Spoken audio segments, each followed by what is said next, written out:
edition of What's New with Doug. On today's episode, I'll be showing you how to make an Old Bay egg casserole. Today's episode is brought to you by me, myself, and I. For ingredients, you will want 1 dozen eggs,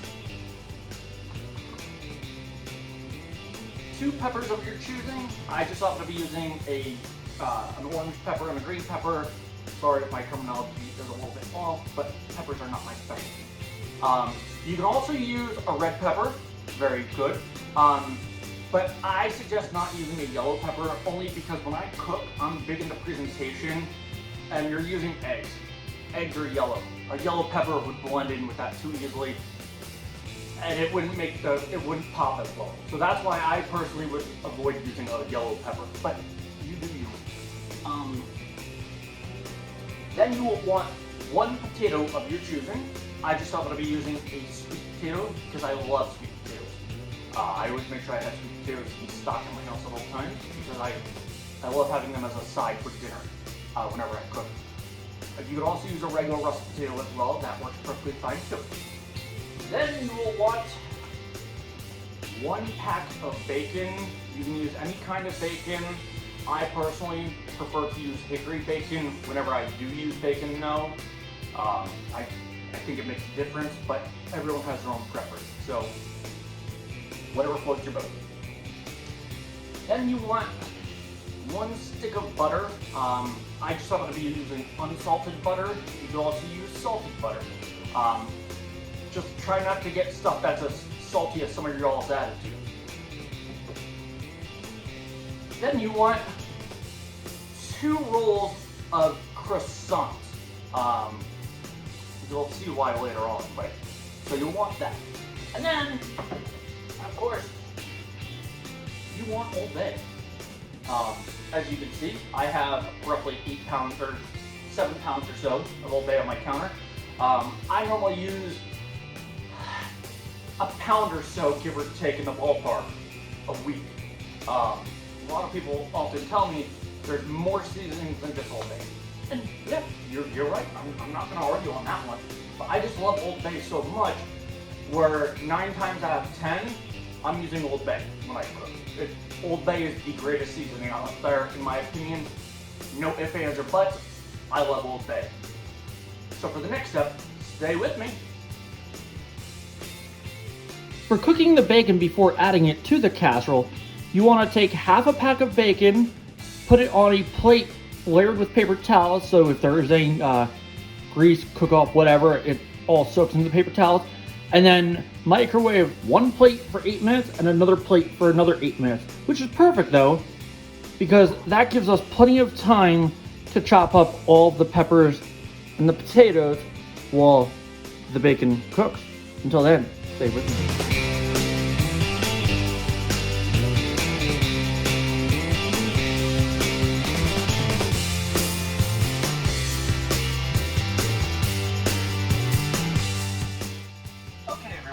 Now that the peppers are chopped up, the bacon's also cooked. I did chop that up as well. I just didn't want to bore you with chopping up bacon. I think that's pretty self-explanatory. So as you can see, that is an entire pack of bacon that fits in a regular sized cereal bowl.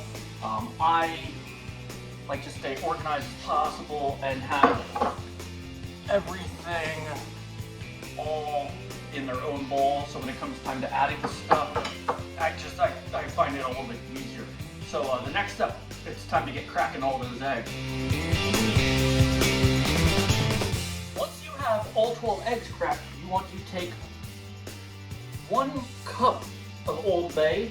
Yes, you heard that correct. An entire cup. When doing it, or when pouring out the Old Bay, I suggest doing it over the bowl of the eggs. That way, if there is any mess, it goes right into the bowl and it's easier to clean up.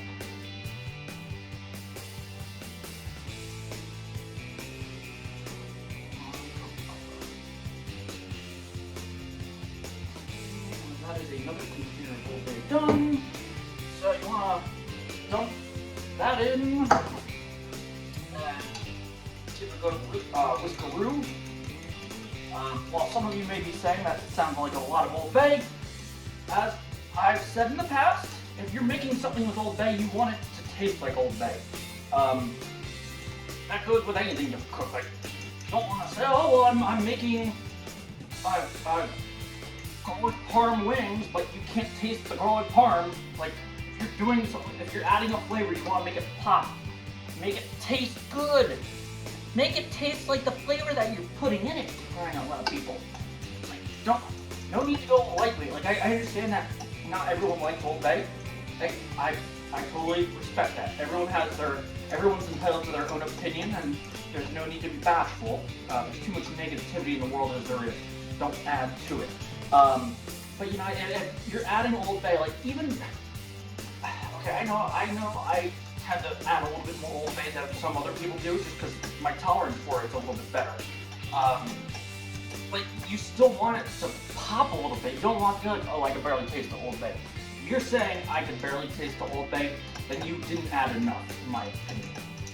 So, once you have all that whisked around, you will want to go to the next step.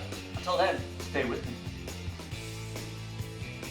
The time is finally here to assemble everything. Before you actually layer everything on your casserole dish, you want to take some type of cooking spray. Just spray down. I suggest doing it over the counter like this.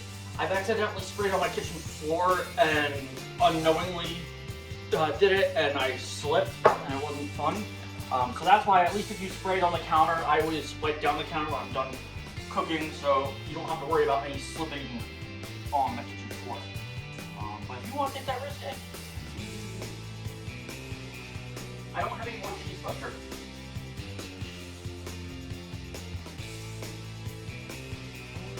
Lay down. I don't have cheese.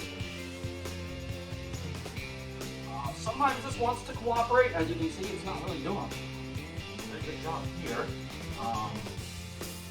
We'll layer this with the other one though.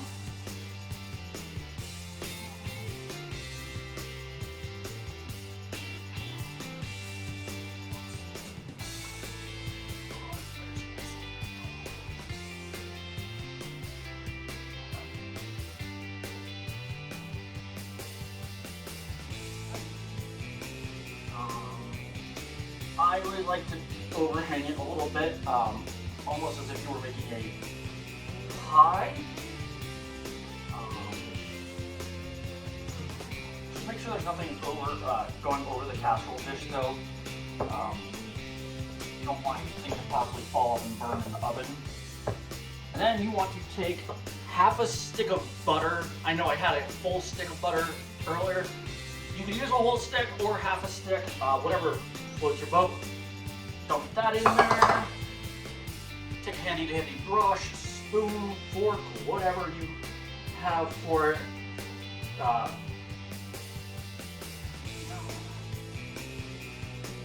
croissant, roll, bread, whatever you want to call it, a nice coating of melted butter. But I don't have cheese. I don't know what you want me to tell you.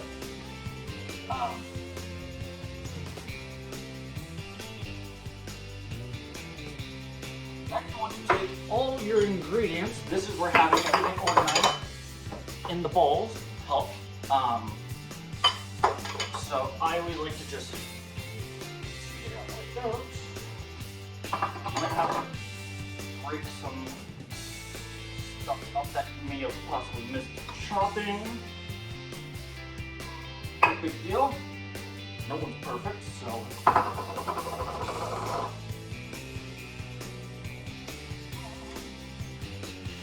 Down. Potatoes. I like to do it one by one like this, and then let's see. Probably the second best part. The first best part is the egg because it has a little bit. All day, good boy. Bacon. Spread it out. Make sure you even it out. Whatever you want to call it. Take your eggs.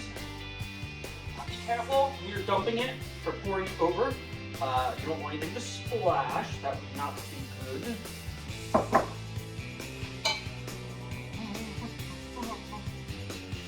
Take a fork or hand, whatever you choose, to spread all of the egg out. I know I didn't include this earlier in the video. This is entirely optional. You can do whatever you want.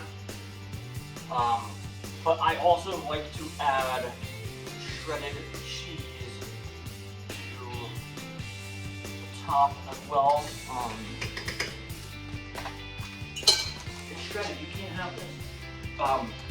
Take a full bag of shredded cheese. Like I said, this part's entirely optional. But when I do add cheese, I like to add a 4-cheese blend.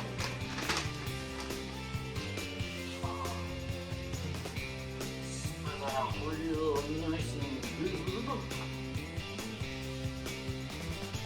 That's what you do with your hand, because you shouldn't get all, your hand shouldn't get all eggy by doing it this way if you're careful.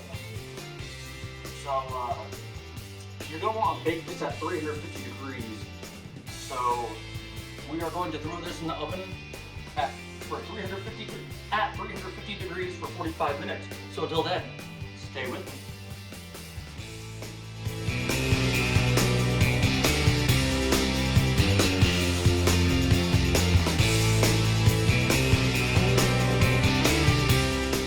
Welcome back, everyone.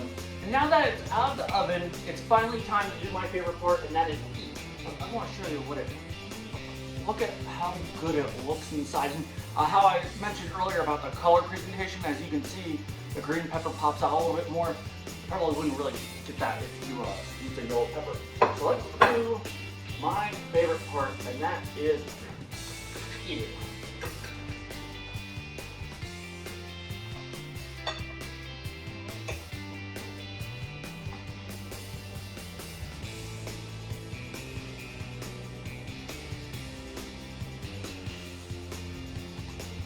Pretty freaking good. I know, I'm sure some of you were probably saying, well, shouldn't you soak potatoes in water before you go and put it in the casserole? No. I mean, I just made the one and it was perfectly fine. There's no need to do that. I mean, I'm sure you can, but that's one more thing that you don't need to do. I just do everything as is. So, until next time, stay with me.